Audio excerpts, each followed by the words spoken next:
Peringatan bagi pemimpin yang palsu. Saudara-saudara yang dikasihi oleh Tuhan, salam damai sejahtera bagi kita sekalian. Firman Tuhan hari ini dari kitab Nabi Mika, pasal 3 ayat 11 yang berbunyi demikian. Para kepalanya memutuskan hukum karena suap, dan para imamnya memberi pengajaran karena bayaran. Para nabinya menenung karena uang, padahal mereka bersandar kepada Tuhan dengan berkata, "Bukankah Tuhan ada di tengah-tengah kita? Tidak akan datang malapetaka menimpa kita." Ada apa sebenarnya kok Tuhan mengatakan demikian? Ada masalah apa dengan umatnya? Khususnya yang disebut dengan para kepalanya, para imamnya, para nabinya. Ada apa? Mari kita mencoba perhatikan maksud Tuhan di atas melalui tujuan penulisan kitab Mika ini agar kita tidak gegabah, tidak sembarangan menuduh-nuduh orang menjadi pemimpin yang palsu. Mika menulis untuk memperingatkan bangsanya akan kepastian hukuman ilahi, menyebut dosa-dosa yang membangkitkan kemarahan Allah dan meringkas firman nubuatan Allah mengenai Samaria dan Yerusalem. Dengan tepat, Mika menubuatkan kejatuhan Israel sebelum hal itu terjadi tahun 722 sebelum Masehi. Mika juga bernubuat bahwa kebinasaan yang serupa akan menimpa Yehuda dan Yerusalem karena dosa dan pemberontakan mereka yang sangat mencolok.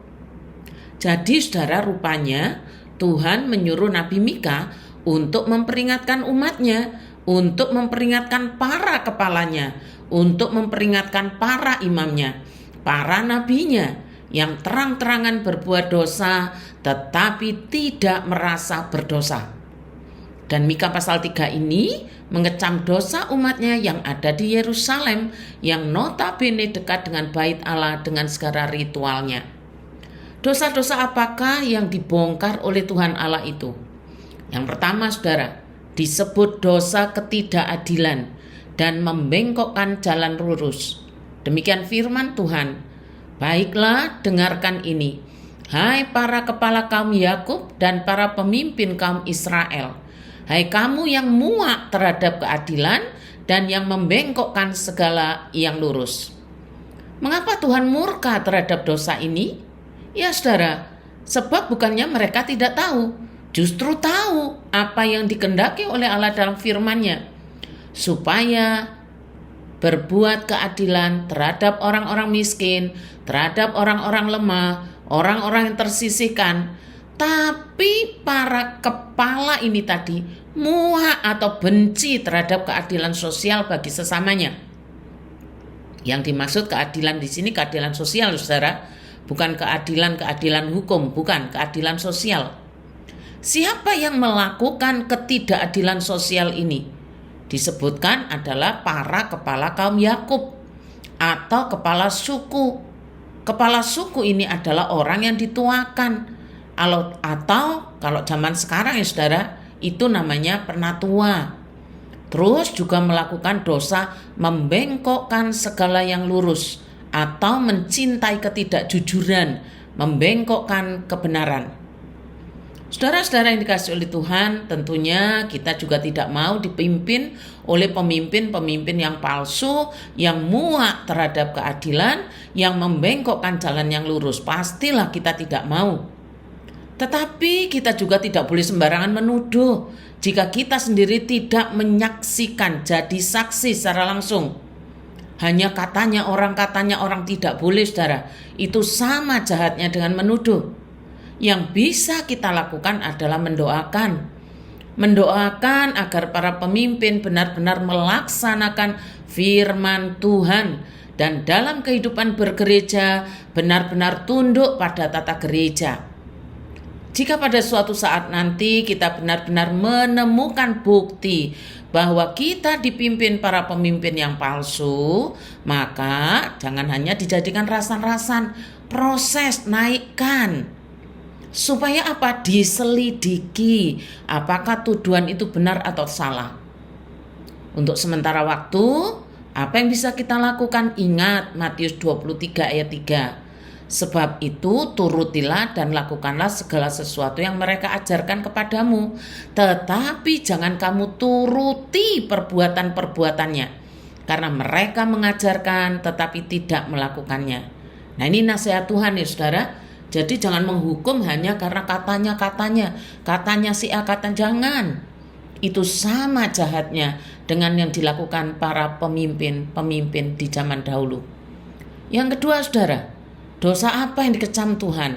Berkata begini, hai kamu yang mendirikan Sion dengan darah dan Yerusalem dengan kelaliman. Saudara tahu Sion dan Yerusalem ini adalah pusat kehidupan keagamaan. Tapi didirikan dengan kelaliman. Lalim itu jahat sekali. Di mana lalimnya? Di mana jahatnya? Dikatakan begini saudara. Para kepalanya memutuskan hukum karena suap. Dan para imamnya memberi pengajaran karena bayaran.